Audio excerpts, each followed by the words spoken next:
Welcome to the fourth lecture of week 3 of course Unit Operations of Particulate Matter.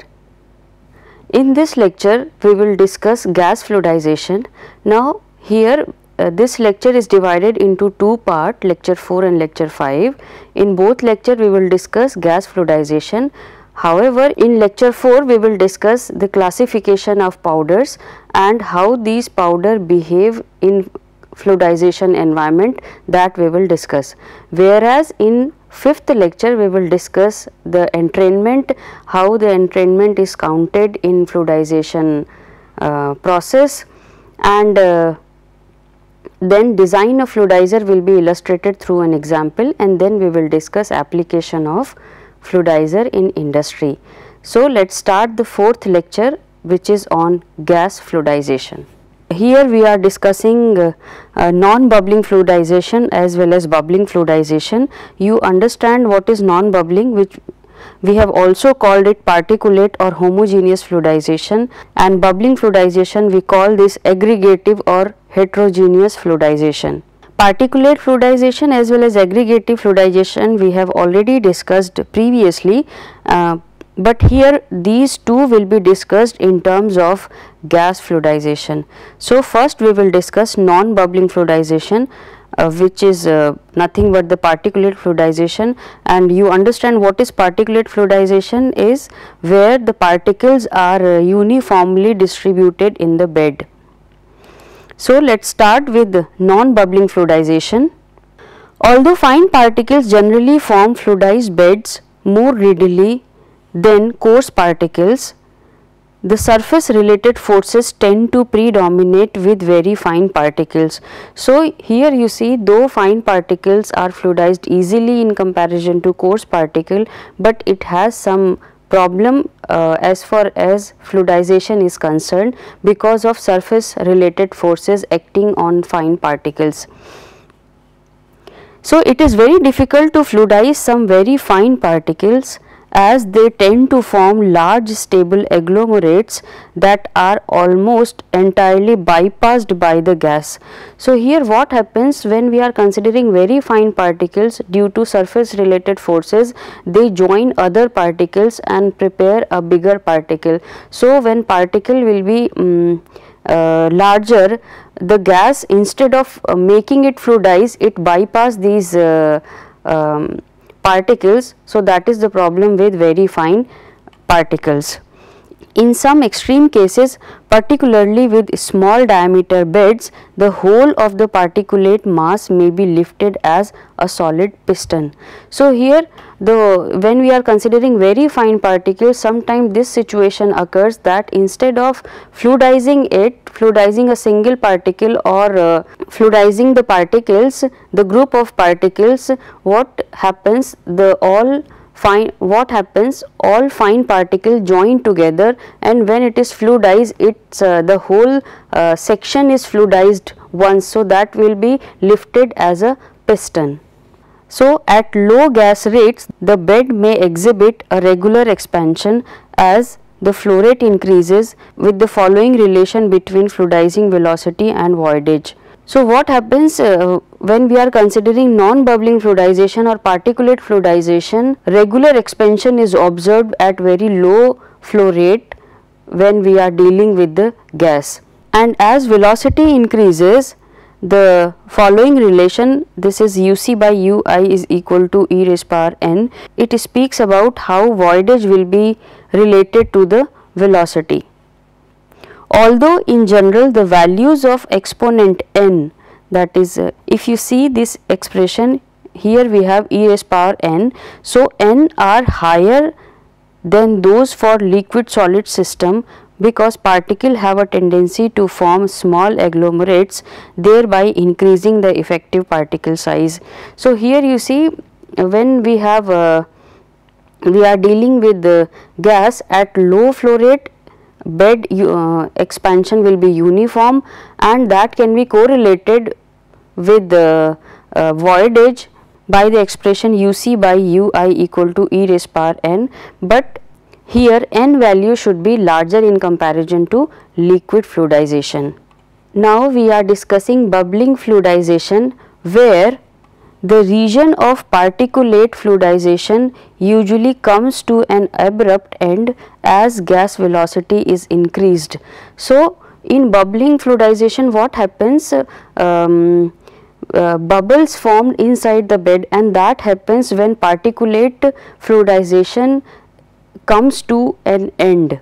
These bubbles, which are formed after particulate fluidization, are usually responsible for the flow of almost all of the gas in excess of that flowing at minimum fluidizing velocity.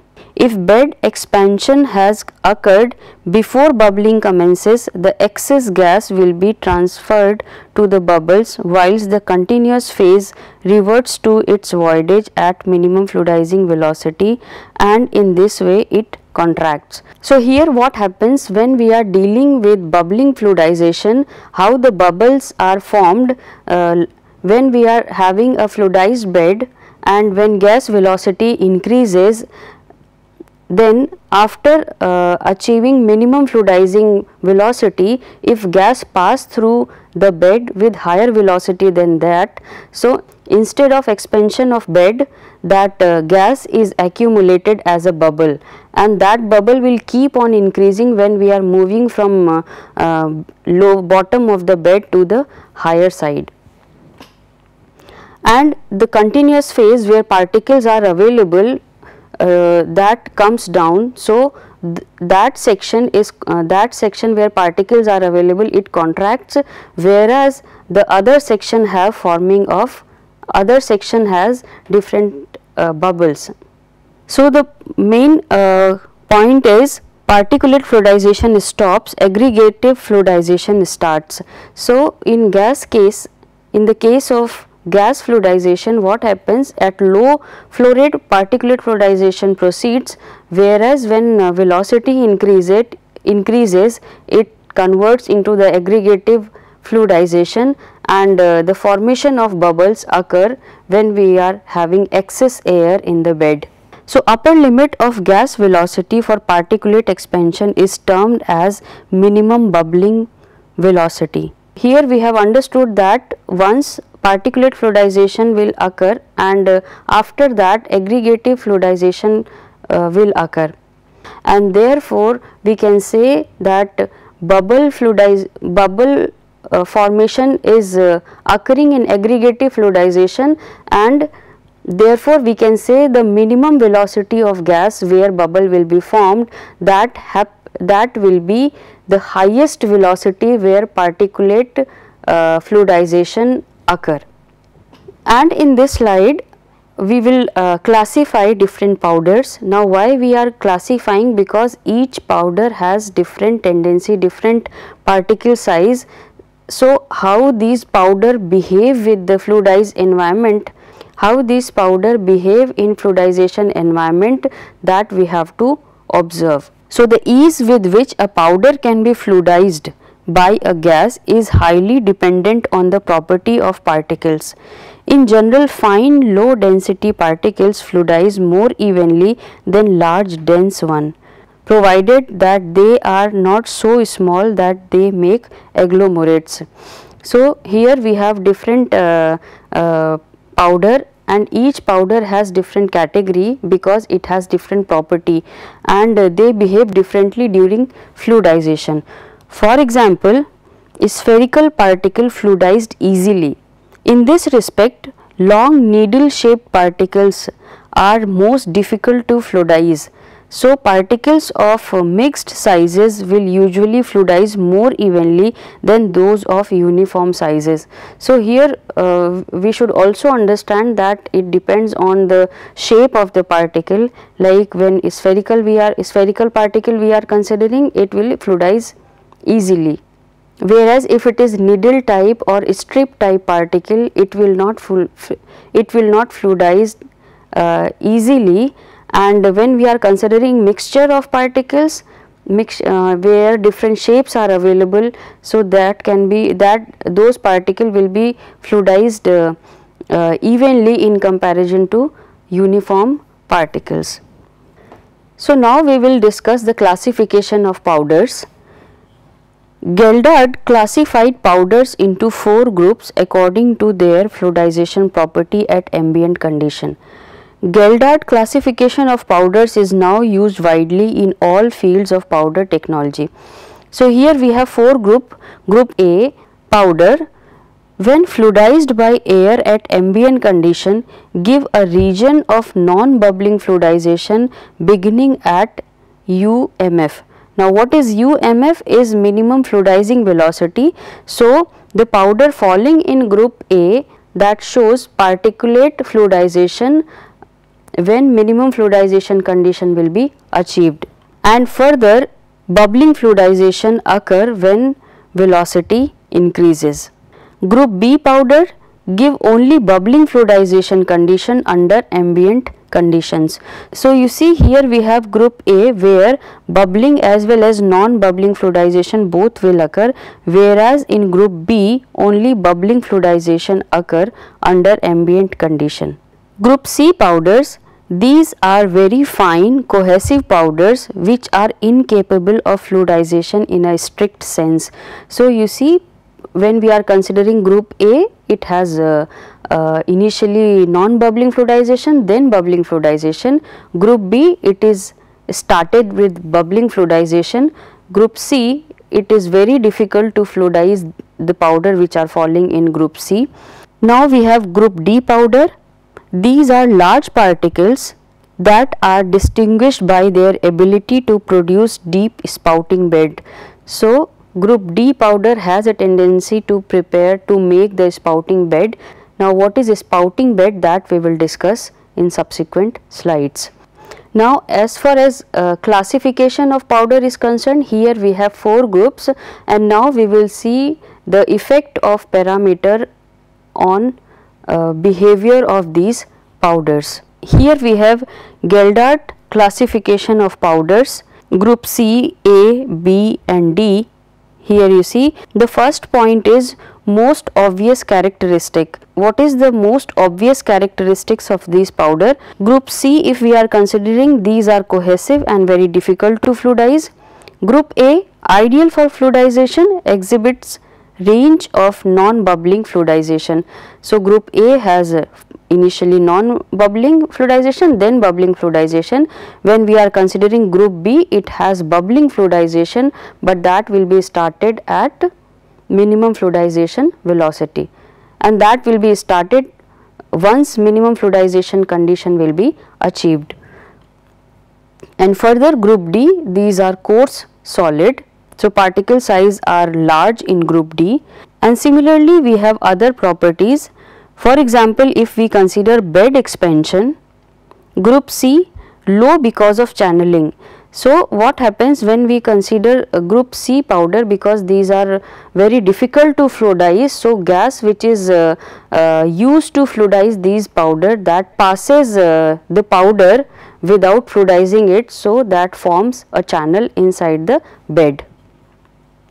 Group A, that is ideal for fluidization, so obviously bed expansion would be higher in that case. Group B, as it is having bubbling condition, bubbling fluidization occurs over here, so bed expansion is not that much high, it is moderate. Whereas in group D, where we are considering large particle and spouting bed are formed, their bed expansion is very low. So similarly other parameters you can study for these 4 groups of powder. Now how we can calculate the minimum bubbling velocity for different condition. So the superficial gas velocity at which bubbles first appear is known as minimum bubbling velocity.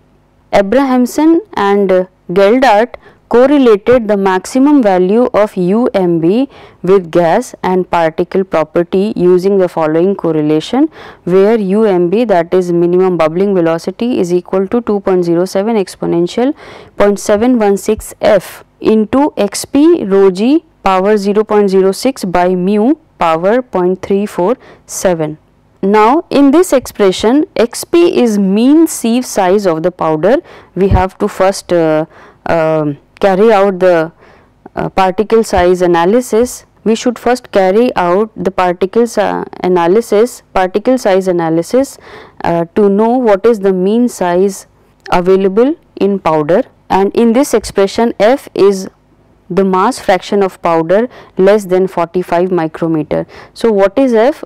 Here we have different sizes of particle in the powder, and the fraction of particles which are lesser than 45 micrometer, that we have to consider as F. So considering this expression, we can calculate minimum bubbling velocity. Now what happens in group A? Group A powders where UMB is greater than UMF. Group A powder, what is this powder? This is ideal for fluidization, and in this case minimum bubbling velocity should be greater than minimum fluidizing velocity, and at this condition bubbles are constantly splitting and coalescing. This makes smooth fluidization. So if you see this figure, here we have splitting of bubble and these bubbles are joining, so coalescence will occur over here. So splitting and coalescence occur simultaneously in this bed. So through splitting and coalescence, bubbles achieve a maximum stable size, effectively independent of gas velocity or vessel size. So when bubbles are formed, these are continuously broken as well as join other bubbles to make a larger bubble. So this happen in group A. So you see in this slide, I have shown two video. In video 1, if you see this video, here we have non-bubbling expansion of fluidized bed of group A particle. Here we have non-bubbling expansion of a fluidized bed of group A powder. Now if you observe this video, what happens? The bed is continuously moving. It means all particles are continuously moving in this, and the uniformity we can easily observed over here. Whereas when we are considering this video where bubbling fluidization occur of group A powder, here you see bubbles are formed, and when we observe these bubble size will keep on increasing when it is moving from bottom to top. So in this way the bubble bypass the solid and fluidization will not occur properly. And when we consider group B, as we know that in group B only bubbling fluidization occur. So when minimum bubbling velocity is equal to minimum fluidization velocity, bubbles continue to grow in size, never achieving a maximum size. This makes for rather poor quality fluidization since there are large pressure fluctuation. So what happens when you observe this video, here though granulars are there, but when gas enters into this, it enters in the form of bubble. Now when gas enters into this, it forms bubble, and these bubble will keep on increasing its size till it move from bottom to top, and at the top eruption of bubble occur, and due to this it carries some solid particle, but it will be again fall down in the bed, as you can observe here. So this video shows the continual increase in size of bubble in a two-dimensional fluidized bed of a group B powder. Bubbles increase in size with distance from the distributor and with increasing gas velocity. Bubble size is limited only by the vessel size. So bubble size will be dependent on the diameter of column. It cannot be larger, so it is only dependent on the column diameter. Now when we consider group C powder, we have discussed that in group C powder fluidization is very difficult to achieve, and that we can easily observe through this slide. Now in this slide I have shown this video. So what happens in this video when gas starts passing it, you see there is no fluidization occurring, the particle will not start moving. However, after some time the block of particle will move upward through the gas. So, gas will carry not a single particle, not a number of particles, but the bulk of particles, or we can say it will let the powder move in the form of piston, and then it breaks down, and then after some time channeling occurs inside this. So, what happens? So, in group C powder, the interrelated particle forces are large compared to inertial forces on the particle, and as a result true fluidization does not occur. So, that is a tendency with group C powder particle, that the interrelated forces are very high. So, these are connected to each other very tightly, and therefore it is very difficult to fluidize. Bubble as such do not appear, instead the gas flow forms channels through the powder, as we have already discussed. Now, there is another problem with gas fluidization, that it has the problem of slugging. Now, what is slugging? When the size of bubble is greater than about 1/3 of the diameter of the equipment, their rise velocity is controlled by the equipment and they become slugs of gases. So, if you see this video here, what happens, granulars are there, and due to formation of bubbles, instead of movement of particle, the bulk of particle move together, and if you see the size of bubble is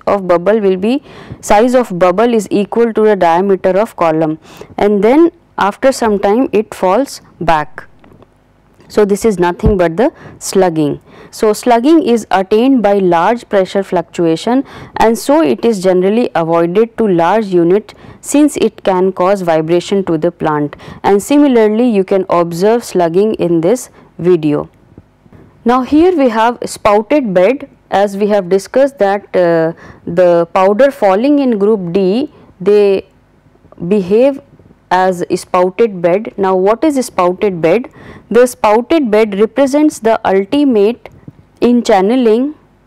The spouted bed represents the ultimate in channeling in a fluidized bed. Gas enters at the conical base, with much of it flowing rapidly upwards through a center core, and the remainder percolating through the surrounding solid, which may not be in a fluidized state. So, what happens in spouted bed? When gas enters into this, it form a channel in between, and the particles which are falling in this channel, they rises and then they fall to other side. However, the particle which are not falling in the path of gas, they remain as it is. So, in this way spout forms in fluidized bed. The solids therefore form a wall for a central spout of gas, gradually become entrained and then disengage from the gas stream in a space above the bed, where gas velocity falls as the flow area increases from the spout area to the vessel cross sectional area. So, what happens when we are considering spouting gas velocity, gas passes through a channel in between. So, when the channel is of smaller diameter, velocity will increase. However, when it reach to upper level, of the bed, it come across with larger diameter of the column, and then velocity decrease suddenly, and then therefore it carries the particle, they fall suddenly to the bed. So, you can observe a spouting bed in this video, where gas passes over here, where gas passes from the bottom and it forms the channel. So, you see other particle which are not falling in the path of the gas, they maintain uniform height of the bed. So, you see particle which are available in channel, they rises and then they fall, because when gas reaches at this point, it come across with larger cross sectional area, and therefore its velocity decreases suddenly and the particle fall. So the spouted bed fluidizers are used as efficient dryers for drying seeds such as rice and wheat from high moisture content, that is 20 to 25 weight percent, to medium moisture content, that is 18%. So in this lecture 4 we have discussed different types of powder, we have discussed different conditions which are occurring in these powders, and here we are stopping this lecture. We will continue gas fluidization in next lecture. So that's all for now. Thank you.